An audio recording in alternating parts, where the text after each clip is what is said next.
if we're going to analyze this painting, you know, what we call in English, we call in literature going from the text, that's the text, here's the subtext, here's below the surface. What he seems to me, when I look at this painting, I see a man who is literally and symbolically leaning on a prop of his success, this counting table. This is a symbol of commerce. You know, it is quite literally a prop for him in this painting. He's surrounded by the tools of his trade. So we see these items of the working man, and yet there's more to this man. He's not just a wealthy, successful businessman, he's also a learned gentleman. He has books, important books. He carries a letter to show that he is a man who corresponds probably with other people in his social class. And he's obviously quite educated and cultivated. The Hamiltonian or Federalist tradition is to really focus on individual success of this elite class. These are the men who are going to rule the nation. These are the men who are meant to run the show.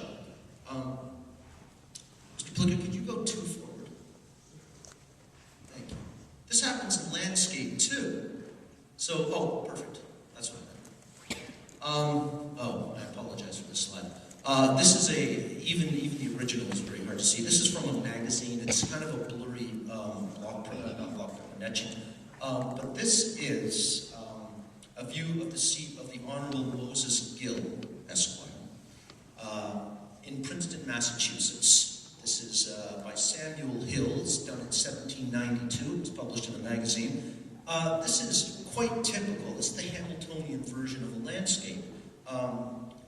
It's based on the English 18th century estate painting tradition. It's kind of a landscape subgenre in which wealthy and powerful landowners commission pictures of their immense homes to remind themselves that they are wealthy and powerful landowners. It's one way just to, you know, it's a little financial pat on the back here. But we have this large and impressive mansion in the background, and here in the fields we have the happy peasants working away. You know, Lord in his manor, peasant at his gates. The Lord gave unto each his own estate, sort of thing. And this is the ideal world. Here it is. The peasantry is happy; they're not complaining, and the Lord is, you know, the Lord of the manor is happily watching over it all from the back. All right, let's move on. However, next slide, please. The Jeffersonians, that is the Democratic Republicans, had a quite different pictorial philosophy. This can be summed up in a quip from the New England calendar of 1776, which I found. It said on the calendar, "Happy the man who," I'll get my writing. "Happy the man who, free from law and strife, with his own oxen plows his father's fields." Such a great little quip. This is 1776. This is before the deed is done, as it were. Well, this is the agrarian ideal, which is arguably captured in this painting. It's a little faded on the slide, but this is looking east from Denny Hill, painted by Ralph Earl. Now, I said earlier that Ralph Earl was a guy who painted Hamiltonian portraiture. He paints both sides of the fence, as it were. He paints for whoever commissions him. He's an artist, not a politician. This is Denny Hill. Does anyone know where Denny Hill is?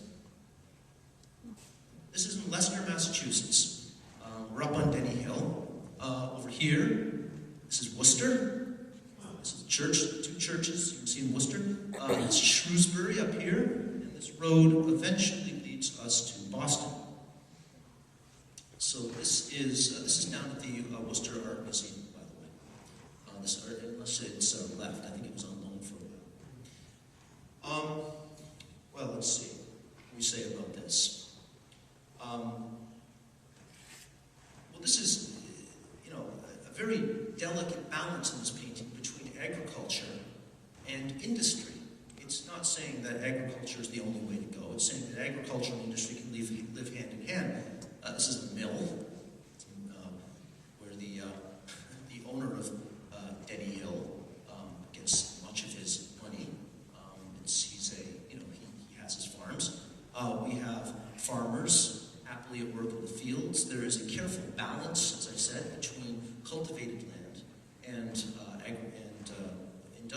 there are some 50 buildings, independent buildings, into this painting, so it's reasonably impressive.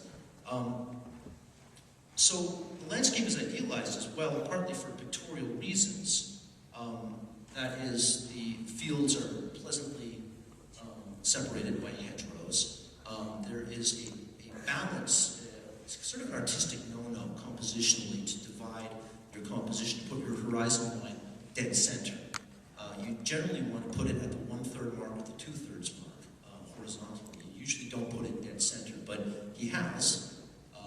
So he's divided it perfectly between earth and sky, which is a curious choice. Dr. Renee will kill me if I go into an explanation of that, so keep it going. You probably will too. So what we have is a painting in which man is living off the land, and yet he's still capable of advancing his own condition. The mill itself is a great example of this, because of course the mill is the ultimate, is one of the major stopping points for agricultural products, grain, for instance. The land is plentiful, and farmers prosper from it. It's the ideal society carved out of if I may wax poetic, a generous and bountiful earth. The churches are a prominent feature, mostly because pictorially what happens is your eye is dragged into this road, and it follows the road along, and then it immediately hits this stark white vertical, one of the only verticals in that part of the painting. So your eyes are actually drawn to it. It's an old artistic trick. But Worcester has 2 church steeples shown here, and the Jeffersonian philosophy was that a strong and independent agrarian economy leads to a strong spiritual community. Well, here's the road leading us, literally and symbolically, from the agrarian lands to the very doors of the church. As I said, the road itself connects Leicester to Worcester, and then Shrewsbury, and eventually Boston. It's a continuity, at least that's how I see it. The strength of the urban center is based upon, or at least draws its roots back, to the solid rural support mechanism. That is literally the backbone of America. It's a little dime store analysis for you. Maybe we have the